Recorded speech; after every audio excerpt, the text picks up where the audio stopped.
We're going to be talking about some stuff this morning I guarantee you is going to bless your life. It's going to be good that you are here as we think about ways that we can worship and serve God together. I had a fellow come up to me in between services, a guest, and he said, when I came here several months ago, you guys were talking about declutter. And I said, yeah, it's a big job. We got a lot of stuff in my closet, a lot of stuff in my garage, and he kind of agreed. It is a big job, getting down to the bare bones of what our discipleship with God is really all about. Last week, we had a transitional message. We were talking in October about worship. In the month of November, we're talking about service. And those things really, really fit together. Worship leads to service. And what we do in here as a group empowers us and it encourages us and it spurs us on as we go out there and we're the salt and light of the world. We are a people that gather, aren't we? But we're also a people that scatters. And as we talked about last week, this business of gathering and scattering is, there we are. We're in between those two positions, those two roles. We come together and we gather and we go out into the world to scatter out the word and the message of Jesus Christ. It's a beautiful, beautiful thing. Last week we talked about, here's the equation that we talked about last week. AOL equals W. Anybody remember what that stands for? AOL equals W. Anybody remember? See, who said that? Well, you were on the praise team. You heard it at first service, didn't you? Anybody remember from last week? See, that's the thing. Nobody listens to me. You're starting to bother me here, y'all. AOL equals W. All of life equals worship. You're exactly right. And if that's too many letters to remember, how about this? S equals W. Service equals worship. Because as New Testament believers, all of life is service. That is the New Testament message, the New Testament doctrine of worship. And there it is. All of our lives, we hold it up to God. We looked at several passages last week. First of all, beginning with, and I want to share these passages with you again because they form the foundation for what we want to talk about this morning. We're just going to kind of continue building.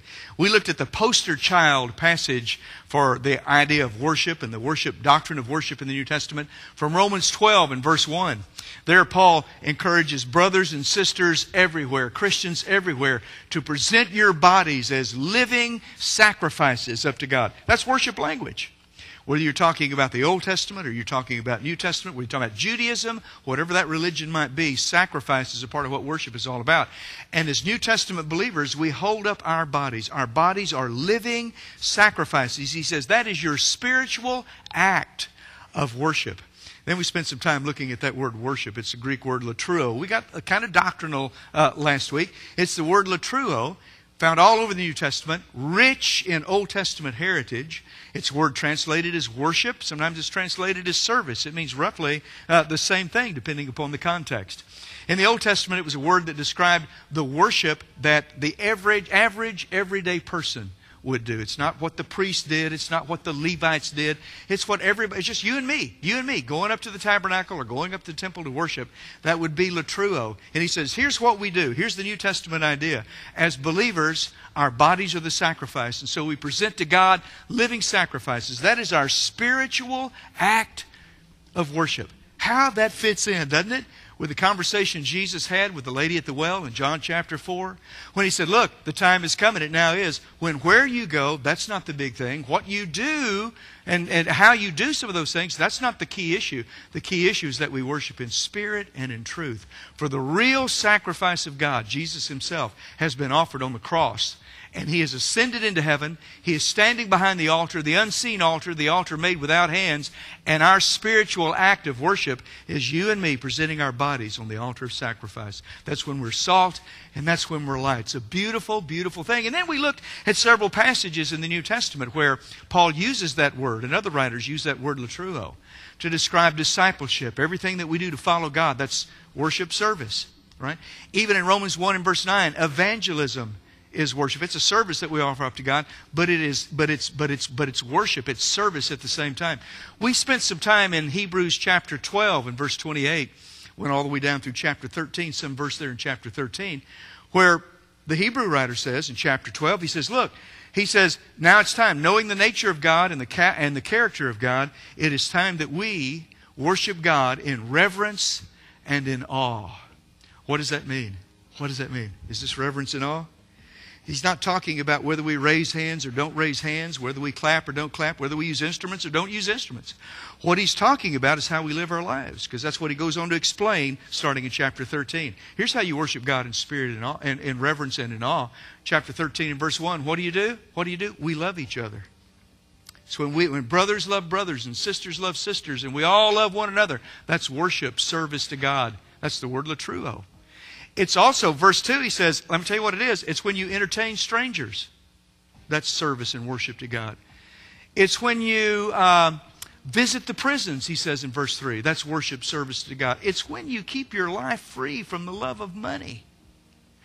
That's worship, service to God. It's when you make the choice to be content, verse 5. When you make the choice, in spite of what's going on around you, that I'm going to be content, because God is God.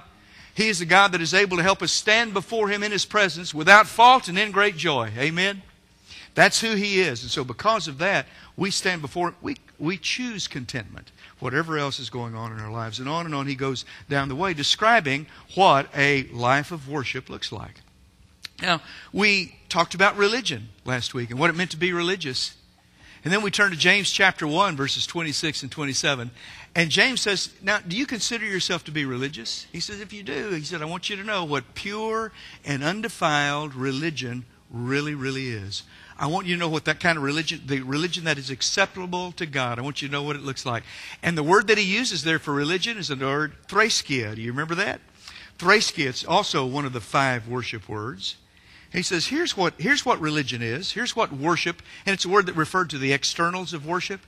It referred to the acts, the things that you would do. If it was a sacrifice, the actual offering of that sacrifice would be threskia. He said, here's what it is. Here's the externals of worship now. It's not so much what goes on in this room. Here's what it is. It's watching your mouth. It's watching out for those that have been disadvantaged, the powerless. He uses widows and orphans as examples. And he says it's also watching out for your own life.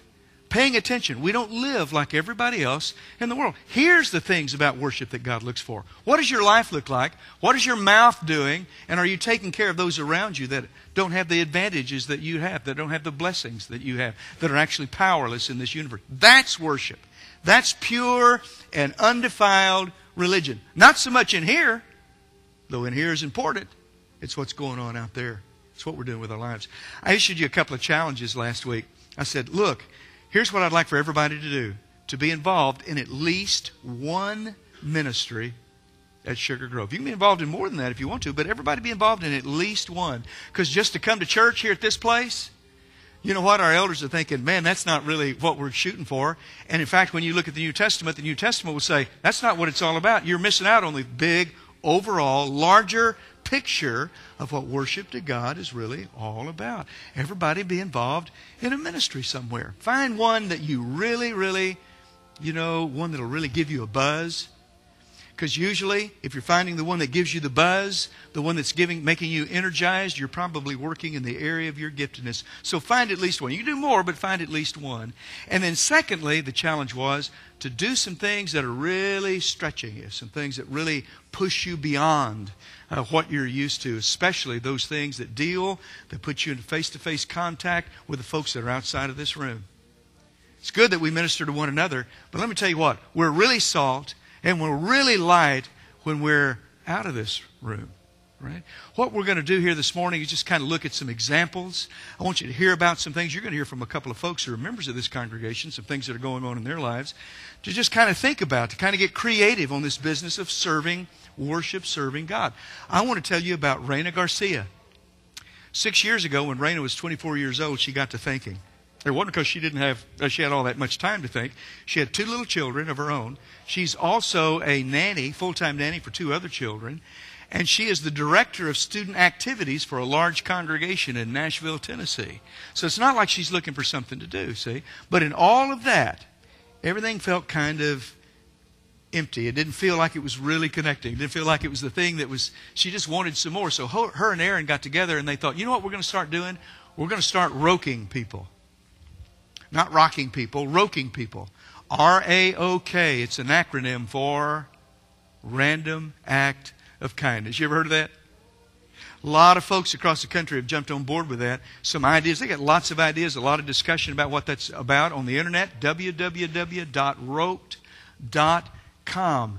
Take a look at that. There's all kinds of things that they do. It's one of their special times as a husband and wife together. They like to do things. They love the anonymity of it, because they can go and do a great thing for somebody and nobody really knows who they are, see. But it's not complete anonymity. Everybody knows that somebody from church somewhere did something good. Like, for example, sometimes they'll go in and they'll leave a roll of quarters in a laundromat. Somebody says, wow, look at that. And there'll be a card with it that says, you've been roped by the such and such Church of Christ, or whatever it might be. And then they suggest, again, all kinds of suggestions on the website. Sometimes they go and they stuff little coupons from Sonic in people's mailboxes saying, you've been roped by such and such Church of Christ. We got into a conversation at first service that may not be legal. Do y'all know if that's legal or not to put things in people's mailbox? You sure? You sure? Did you check on that between services? You know? We can swear to you? Okay, federal property. It's not my mailbox. But anyway, we won't do that one. We're going to obey the law. But here you are. Pay rent. Pay somebody's rent. Here's what Rena really likes to do. She likes to go through the fast food line, you know, like at a Jack in the Box or whatever it might be, and she pays for the car behind her, whatever that bill is. She just says, I'm going to pay for this car behind me. She pays for that, tells the cashier what's going on, and gives them a little card that says, you've been roped by whatever Church of Christ that it is. See, her idea is exactly what we talked about last week. People came to Jesus not because he stood on the mountain and preached, but because he served them. And they said, who is this guy? What is he really all about? We want to find out more. And you know, you start doing these random acts of kindness all over the place. Where are folks going to start looking? Let me tell you what, folks. It's a great way to serve. Do you have to do that? Nah. I'm just giving some ideas here, what you might do. I want to tell you about Joan Clevenger. You don't know Joan, but I do. I haven't seen her in a long time, but I see her daughter and son-in-law several times every year. She lives in Hart, Texas. It's a little farming community. And about 2 years ago, she was sitting in church and she got all depressed about what was being said. The preacher was talking about giftedness and finding your gift and using your gift. And she was thinking, you know, really, I'm just getting too old. She's 83, 85, 88, somewhere in that neck of the woods. She was feeling kind of down about that. There's not really a whole lot that I can do. She doesn't go out at night anymore. She doesn't drive anymore. That's good for her, good for you and me, right? Good for everybody in 3 or 4 states, actually, that she doesn't do that anymore. She said, what could I do? What could I really do? And she said, you know, I've always been good at sewing. And she was quite a seamstress. I've seen a lot of stuff that she's made. She used to make all of her kids' clothing, jeans and whatever it would be, all the way up until they got married. I mean, she's a tremendous seamstress, and she has all this stuff in her closet, all this material up in her closet. Her fingers are not as nimble as they used to be and able to go, but she says, you know what, I think I can do something right there. So she set a goal to make 1 dress a week for little kids 2 years old through 12 years old, or through young adulthood. Make 1 dress a week. She get her little fingers going, and she could do that, and it'd be great. And then at the end of the year, she boxes those up, sends them to the missionary in Nicaragua that church supports, and he distributes them. Is that cool or what? Think about that. And think about what it's done to Joan. I mean, it is just really, really incredible. And you know what else? When she started doing that, and you start doing a neat thing like that, folks will start to kind of crowd around you and kind of say what's going on. Because after Joan started this, a lady named Wanda came up one day and said, what are you doing? She said, well, I'm making dresses. Wanda said, you know, you ought to sell those because that's really good. That is really good stuff. She said, no, it's not for sale. She said, well, what are you doing? And so Joan explained it to her. And she says, can I help? Can I do some of that? So she said, yeah, come on, there's room for us. And in the meantime, some other folks have joined in. Last year, they boxed up 219 dresses, 64 shirts, and 20 baby blankets. Sent them to Nicaragua. Wow, you talk about Christmas, whatever time of year it was that stuff came. Is that good or what? What do you think God did through all of that to Joan and all those folks that participate? One of the great things about worship is God communicates himself through worship. That's a beautiful thing in and of itself. How do you think that she feels and the blessing that is hers because of that act of service, that act of worship? Let me tell you one more. Let me tell you one more thing about a family. A lady lives in Lubbock. Pamela Powell is her name. She was talking one day with a friend of hers who's a school teacher. Teaches at an elementary school there in Lubbock. And he started telling her about a student that he had in his class that he found out had become a lookout for a drug dealer. And he said, I know that's what's happening because the kid came to school, first time he came to school with those brand new pair of tennis shoes. He said, and they weren't the cheapies either. These were a great pair of tennis shoes. This kid came to school wearing them, and he says their family lives in poverty. He's a poor kid. The family is poor. And he said, I'm concerned about him. I got to talking to him, and he gave me enough details to let me figure out what's going on. The kid is 7 years old. And he said, he's not making the right decisions. He thinks he's making right decisions, but he's making bad decisions. I don't know what to do with that. I don't know what to do with that. So Pamela goes home and she's thinking about it. See, it won't get off of her mind. And she says, how come we can't give kids tennis shoes for doing the right thing? You know, for doing good things. And she thought about that elementary school and a plan hatched in her brain. She went to the elders, next elders meeting. She told them the story of what had happened with a 7-year-old boy, the lookout for the drugs and all that kind of stuff. And they said, wow, man, it seemed like somebody ought to do something about that. She said, well, I got a plan. She said, what if we gave a brand new pair of tennis shoes, let the kids pick them out, brand new pair of tennis shoes, whatever pair they wanted, for doing the right thing. We could hook up with the teachers and they could really kind of guide us on what kind of choices we need to make, and those that were really studying hard and doing all this sort of stuff. And let's don't just give it to one, let's give it to 3 kids in every class. There's 17 classrooms, by the way, so that would be 51 pair of tennis shoes a year. But let's don't just do it for a year. She said, let's do it for the fall semester and the spring semester. Let's just do it twice, and we'll let kids know that there's a benefit. There's a blessing. It's good to always choose the right thing. They said, that's a great idea. That's a great idea. She said, it'll cost about 10. They said, 10 what? She said, $10,000. When's the last time you tried to buy a pair of tennis shoes, y'all? It costs a lot of money, especially if kids are going to go in and pick out their own pair. They said, wow, that's great. They couldn't help out. See, because the budget was pretty well stretched the way that it was. They were having trouble even making their bills from time to time. She said, they said, but we're going to support you. We'll bless you. You go out there and see if you can't find it. So she called some friends together and they started praying about it. First time they prayed about it, they came out of the prayer and several of them said, you know what, we can do this. We can do this. She said, I'd like to tell you that we went to the mailbox and found a check for $10,000, but I can't do that. It wasn't that way. It just sort of built up and sort of carried on, and we got enough money together to do it one semester. So we went in there and did it for one semester and told them we were going to do it for 2 semesters. And after we picked out those first 51 people and made an award, Pamela herself spoke at the school. They asked her to come and speak. And by the way, Foot Locker and Foot Locker Junior really liked the idea. Foot Locker gave them a 15% discount. Foot Locker Junior, or Kids Foot Locker, gave them a 25% discount. It was all this good stuff happening. And so here you go, and they've got these shoes, 51 kids. And she spoke to the student body, and she said, you know that you can get stuff for doing the wrong thing and making wrong choices. But we want you to know that you can be blessed when you make the right choices. And God wants you to make the right choices. And it's always a good thing to make the right choices. And those kids went out and picked out the most expensive pair of tennis shoes, you see, that they could find. They found the money to do it the second semester. By the way, January starts year 13. God just continues to bless. And blesses them and blesses all the folks in that church and in that congregation. God communicates himself through service. Now look, you may be thinking, yeah, okay, maybe your brain's really clicking into gear about some things that you might do. Maybe you're more of an Isaiah 58 kind of person, and Isaiah 58 weighs heavily on your heart. You know what Isaiah 58 is, right? Where God says, let me tell you what true fasting is. Let me tell you what true worship is really all about. It is setting the captive free. It is breaking the bondage, the chains that bind people. It's feeding the hungry. It's clothing the naked. It's giving shelter to those that don't have any shelter. Maybe Matthew 25 is really on your heart, where God talks about, where Jesus talks about, here are the folks that God's looking for, those that take care, really hands-on, get their hands dirty taking care of folks. Maybe that's where you are. I want you to hear from a couple of folks here that are members of this congregation right now and what they're doing, so how God has kind of brought them to that point. I'm going to ask Craig and Julie Johnson if they would just come up here just for a moment. If you guys would step on up. And these guys are involved in this stuff not because they haven't got anything else to do. All right? Let me tell you what, they have given birth, they have parented almost an entire basketball team. Did y'all know that? That's what's at home. Busy in every front. Craig is a research doctor at Baylor School of Medicine. Julie is a homemaker and mother. They're involved heavily here at Sugar Grove. Julie leads the Kids Grove worship at First Service. Craig teaches classes. They both together last year for the first time led a mission group to Honduras.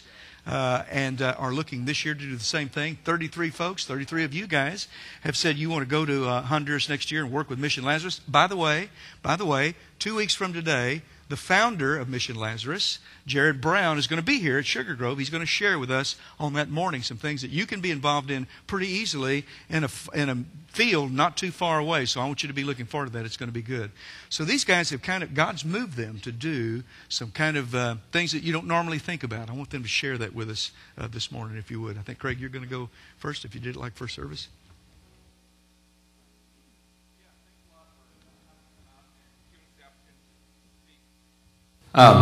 Sorry about that. I really do appreciate Mark. I got to spend some time with him in Honduras. He's a great guy. You should get to know him better. No funny jokes about Mark at all. Because he comes after me and he'll make up for it. So what I wanted to talk to you about is just kind of what we're planning on doing and why we're doing that. In order to do that, I've got to take you back in a little bit of time. For probably, I don't know, about the last five or more years, Julie and I have just kind of been struggling through life a little bit. And I don't mean struggling in terms of our marriage. I told the first service that it's not our marriage because it'd be easy to be married to me. Julie said that's not truth, so I can't say it in second service. But we just kind of struggle about what we're doing and what we're doing with our life and what our life should look like and what it should be, specifically in terms of what our life should look like in respect to what we read Bible, right? What we read, especially in the Gospels, we kind of look at that and we think, what?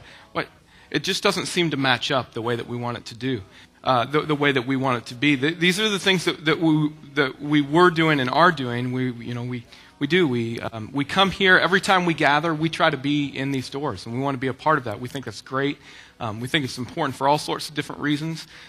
We teach classes, right? And we're involved. With that, we do stuff with younger kids, and that's a big part of what we do. But when we walked out of here, what we kind of viewed our life as doing was being nice to people, right? Like when I went out into work, I'd say, well, it's kind of my job to be nice to folks, and I just want to be a good person, be kind, and if I kind of see a need there, let me try to meet that. And I think that's also a good thing to do. My issue is scripture that Mark shared with you. I'm not really around hungry people, right? If Jesus talks a lot about feeding people and being around those that don't have a voice, those that are oppressed, I'm not around those folks. I'm not with them, and I really have this disconnect in my life where I read that Jesus is saying to do this, and I'm thinking to myself, I don't even know how to do it. And then you'll get into scripture that'll say something like we have to break the bondage of those that are oppressed, and I don't even know how I would start to implement that in my busy life and everything that I'm. And so we just kind of had this moment where we were kind of confused where we're at and what we need to be doing and what we should be doing. And so we just took what we thought was a real basic step to say, Jesus clearly says that you should go out and feed people. And you should do that. So we decided to do that, and we packed up a meal on Sunday afternoons. We'd cook casserole. Julie would cook a casserole. Shana Runyons cooked some casseroles. And we'd go down and we'd eat with homeless folks downtown. And so we'd just kind of roll out our meal, and our family would sit, and we'd all eat together. And we kind of thought, that this is feeling closer to what we're talking about. And after we'd done that for a while, though, we kind of started to bother us because what we found was we'd be there for an hour and a half, and then we'd just be leaving these folks. And we know that there's still needs that need to be met, and then we're just kind of packing up. And one day it was really hot, and we're like, we just got to get out of this heat. And so we're like, let's go, let's get in the van, and you're thinking that these people are still left. And I mean, we've helped some, but we've left them there, and we just felt like, still, this just doesn't really feel very right to us, and we need to push ourselves a little bit more and really try to experience what God's talking about. And so through that, what we tried to do is we tried to find a community where people had needs. Not that everybody doesn't have needs, but people that really have very obvious needs and admit that they have needs. And so we found a place called Fifth Street, and it's actually not very far away from here at all. And it's a place of real extreme poverty. And we went in and we kind of solved folks and really clearly have some needs there. And what we've decided to do, what we're trying to do right now, is we're trying to build a home so we can be in that community. We're doing some stuff right now, but it's our ultimate goal that we would live among the people, and we do life with them and they do life with us, and through that we can show God's love, right? And that we can do some of those very specific things that Jesus is talking about by just meeting needs, and then God can be glorified through that. Julie's going to tell you specifically some of the things that we're currently doing right now. But what I want to tell you is what we're not trying to do, what our approach is not. We really don't believe that we're going into an area to say, hey, we're going to fix everything that's here, and now everything's fine and dandy, and there you are, right? That's not our approach at all. Our approach is not one where we swoop in and we say, oh, look at us and look at the things we have, and now you can have that. It really is an approach of, we want to be with you and we want to share with you however we can. So Julie's got some examples that she's going to go through and kind of show you some different things. She wants a podium to do this, so thanks again.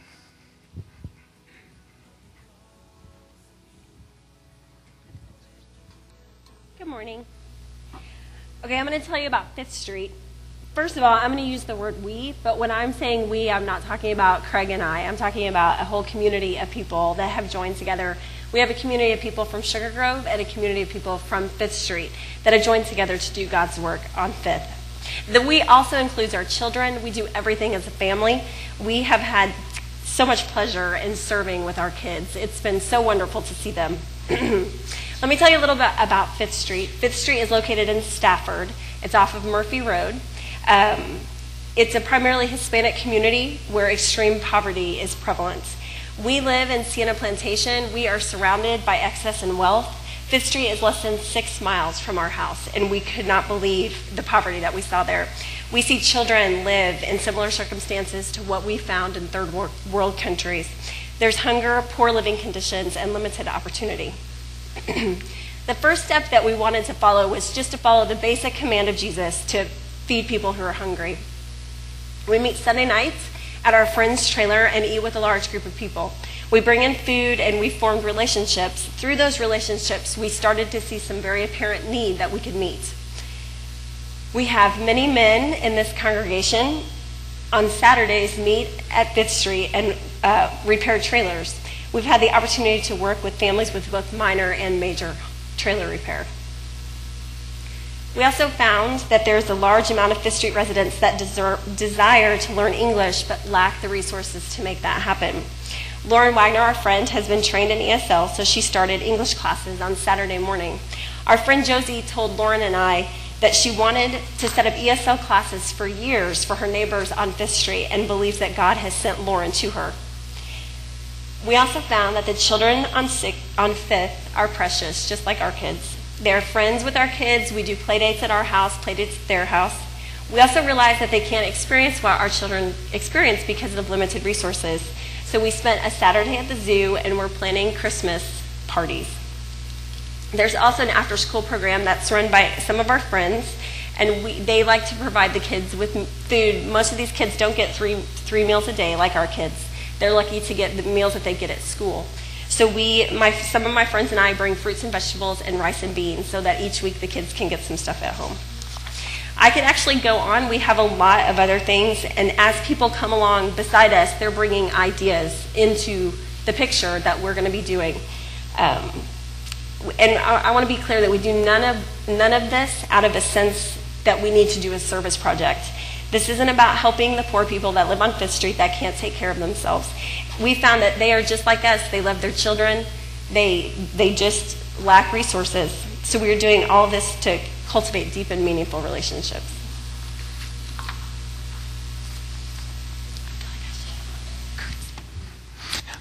It's just been great to be able to be there, and I wish that I could explain it better to you in some way, exactly everything that goes on. For a lot of our life, I hear things like, God calls you into an abundant life, and I absolutely believe that. But I think that now is probably this is a really wonderful to get to experience just being with people and being centered in Christ in everything that you do and not to be detracted from that. God is so good. And if there's any of you that would be interested, we need people with skills, and we need generous people with resources, and if you have good ideas of how you can help with that, we'd love to talk to you. If you saw somebody up in know them better, go talk to them and ask how you can become involved. We love the folks out there, and we love you guys, and we really do think that we should be doing this stuff together. And again, this service has just really led me to understand that just how good God is. Amen. Thanks, brother. Craig, sorry about your microphone issues there. I don't know if you noticed it, but it really struck me at first service when I heard him say it, that this life is, he's talking about since doing this, is spectacular. Did y'all hear that? I don't remember if the mic was on or off. To me, that is a testimony. It is a witness to the power of God through that service, how God communicates himself through that worship service kind of thing. And what we're saying here this morning is that you've got to sell your house and move to 5th Street. No. I don't know how God is speaking to you. The message this morning is that there are places to serve everywhere. You can't find a place to serve? What, are you kidding me? You don't have time to serve? Seriously? Service and worship is what life is all about as believers. It's not that it's that or this or roking somebody or whatever, but it's that we surrender our lives in worship to God. Some of us really need to put some rosin on our bows, y'all, and get to it. Let me tell you why I'm telling you about that. Let me tell you about Cremona, Italy. Anybody ever heard of it? Anybody? Nobody in first service? No, I think one person had in first service as well. Historians tell us that the world's greatest violins, stringed instruments, were made in Cremona, Italy, years and years ago. And they have there in Cremona, they've got a little city hall that also serves as a museum. And a fellow named Andrea Mosconi serves. I'm going to speak Italian for you, okay? Andrea Mosconi. I love to speak Italian, y'all. Those of you that have been here before, you know that I do. And Andrea Mosconi goes there every 6 days a week before 1 hour before the museum opens. He goes in and he plays every one of those instruments. Every last one of them for about 6 or 7 minutes each.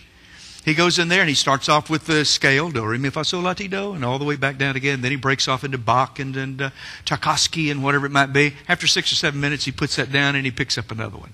And he goes through all that stuff. At the end of an hour, he has played on 3 Amatis. He's played on 2 Guarneri. Y'all need me to translate that? Are you okay?